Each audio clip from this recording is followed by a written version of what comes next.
ஒரு தூசிக்குள்ள இல்லாட்டி ஒரு புகைக்குள்ள போனாவே அவங்களுக்கு வந்து வீசிங் வர ஆரம்பிச்சிடும்.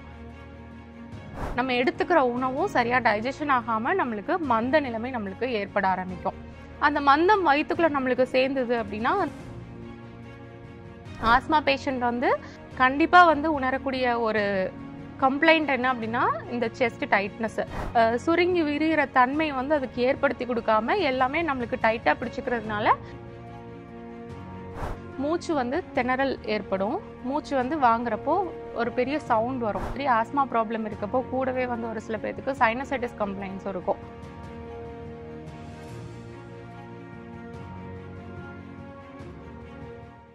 இப்போ இந்த மாதிரி ஆஸ்துமா வந்து நம்மளுக்கு எந்த காரணத்தினால நம்மளுக்கு உருவாகுதுன்னு பார்ப்போம்.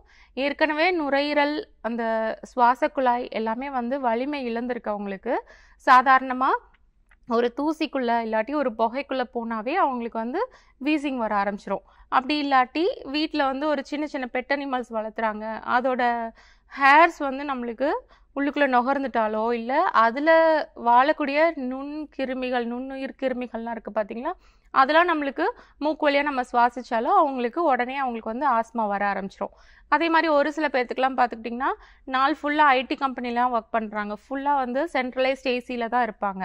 அப்படி இருக்கவங்களுக்கும் வந்து ஏசி காற்றுல வந்து கொஞ்ச நேரம் உட்காந்துட்டு வந்தாலும் அவங்களுக்கு வந்து வீசிங் வந்து அவங்களுக்கு வர ஆரம்பிச்சிடும். ஒரு சில பேர்லாம் பார்த்துக்கிட்டாங்க அப்படின்னா சில்லுன்னு தண்ணி குடிப்பாங்க, இல்லாட்டி சில்லுன்னு கூல்ட்ரிங்க்ஸ் ஏதாவது குடிச்சிருவாங்க.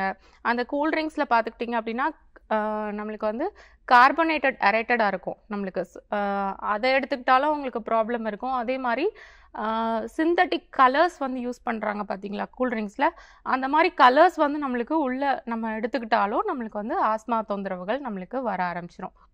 அதுக்கப்புறம் பார்த்துக்கிட்டிங்க அப்படின்னா முக்கியமான ஒரு காரணம் வந்து இன்டைஜஷன், செரிமான கோளாறு. உணவு வந்து நம்ம எடுத்துக்கிறோம், நம்ம எடுத்துக்கிற உணவு வந்து நம்மளுக்கு டைஜஸ்ட் ஆகாமல் நம்மளுடைய குடல் சுரப்பிகள் எல்லாமே நம்மளுக்கு வந்து மந்த நிலைன்னு நம்மளுக்கு இருக்கிறப்போ என்ன ஆகும் அப்படின்னா நம்ம எடுத்துக்கிற உணவும் சரியாக டைஜஷன் ஆகாமல் நம்மளுக்கு மந்த நிலைமை நம்மளுக்கு ஏற்பட ஆரம்பிக்கும். அந்த மந்தம் வயிற்றுக்குள்ள நம்மளுக்கு சேர்ந்தது அப்படின்னா அந்த மந்தம் தான் நம்மளுக்கு கனமாக மாற ஆரம்பிக்கும். அந்த கனம் தான் நம்மளுக்கு டியூபர்குலோசிஸ், நம்மளுக்கு சளி பிரச்சனைகளாக நம்மளுக்கு மாற ஆரம்பிக்கும்.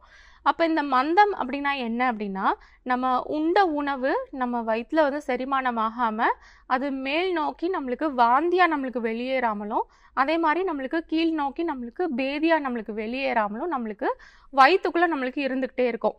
அப்போ வயிற்றுக்குள்ளே நம்மளுக்கு இருக்கிறப்போ நம்மளுக்கு அசிடிட்டி ப்ராப்ளமையும் நம்மளுக்கு வந்து இன்டியூஸ் பண்ணி விட்டுரும். அப்படி இருக்கப்போ நம்மளுக்கு அந்த கெட்ட காற்று நம்மளுக்கு அந்த இடத்துல நம்மளுக்கு உருவாக ஆரம்பிக்கும். ப்ளோட்டிங், வயிறு எல்லாமே ப்ளோட்டிங், உப்புசம் ஏற்பட ஆரம்பிக்கும்.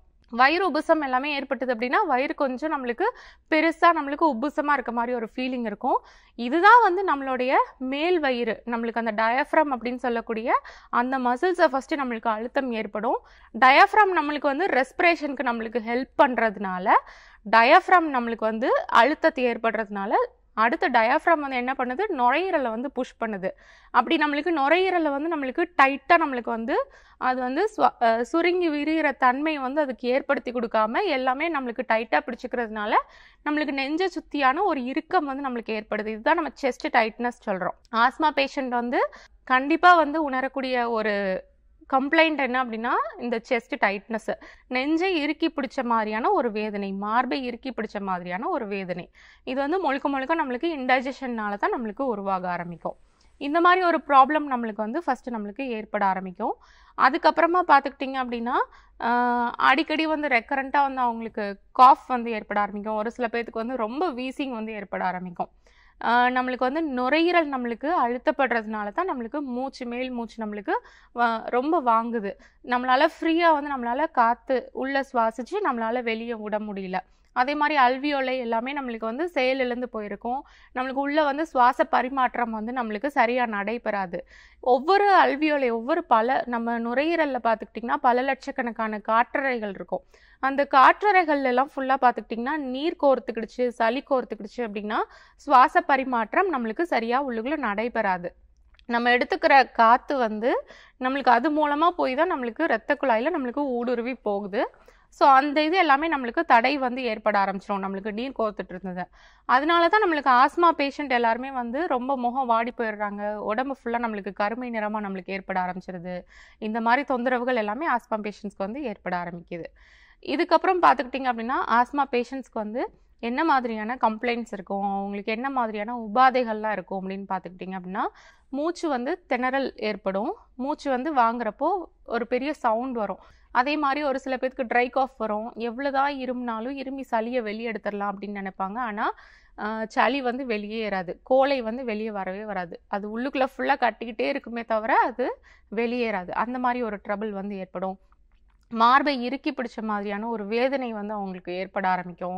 அதே மாதிரி ஆஸ்மா ப்ராப்ளம் இருக்கப்போ கூடவே வந்து ஒரு சில பேர்த்துக்கு சைனசைட்டிஸ் கம்ப்ளைண்ட்ஸும் இருக்கும். ரன்னிங் நோஸு, அடிக்கடி வந்து தும்மல் வர்றது, இந்த மாதிரி ப்ராப்ளம் ஒரு சில பேர்த்துக்கு இருக்கும். ஒரு சில பேர்த்துக்குலாம் பார்த்துக்கிட்டிங்க அப்படின்னா உடல் சோர்வு வந்து ரொம்ப ஜாஸ்தியாக இருக்கும். ஆஸ்மா இருக்கவங்களுக்கு வந்து சரியாக ஆக்சிஜன் இன்டேக் வந்து உள்ளே இல்லை அப்படின்னா உடல் சோர்வு, உடல் அசதி இந்த மாதிரி நிறையா இருக்கும். அதே மாதிரி ஒரு மாதிரி எந்நேரமும் படுத்திருக்கிற மாதிரியே இருக்கும், ஒரு சோம்பேறித்தனமாக இருக்கும், ஒரு மந்த நிலை வந்து ஏற்படும், டைஜஷன் சரியாக இருக்காது, கான்ஸ்டிபேஷன் ப்ராப்ளம் இருக்கும், சளி தொந்தரவு அடிக்கடி ஏற்பட்டுட்டே இருக்கும், தலைவலி இந்த மாதிரி ப்ராப்ளமும் அவங்களுக்கு இருக்கும். ஸோ இந்த மாதிரி தொடர்ந்து நிறையா கம்ப்ளைண்ட்ஸ் வந்து இருக்கும். என் பேர் மஞ்சுளா, 63 வயசு ஆகுது. நான் காஞ்சிபுரத்துலேருந்து வரேன். எனக்கு வீசிங்லாம் ரொம்ப இருந்தது. 2 வேளை பப்பு அடிப்பேன். ரொம்ப மருந்து மாத்திரை தான் சாப்பிட்டுன்னு இருந்தேன். வீசிங் 15 வருஷமாக இருக்குது. ஒரு மாதம் சுகர் வந்து 213 இருந்தது. இந்த மாதம் சுகர் வந்து 178 இருக்குது. சாப்பிட்டதுக்கு அப்புறம் அதுவும் குறைஞ்சிருக்குது.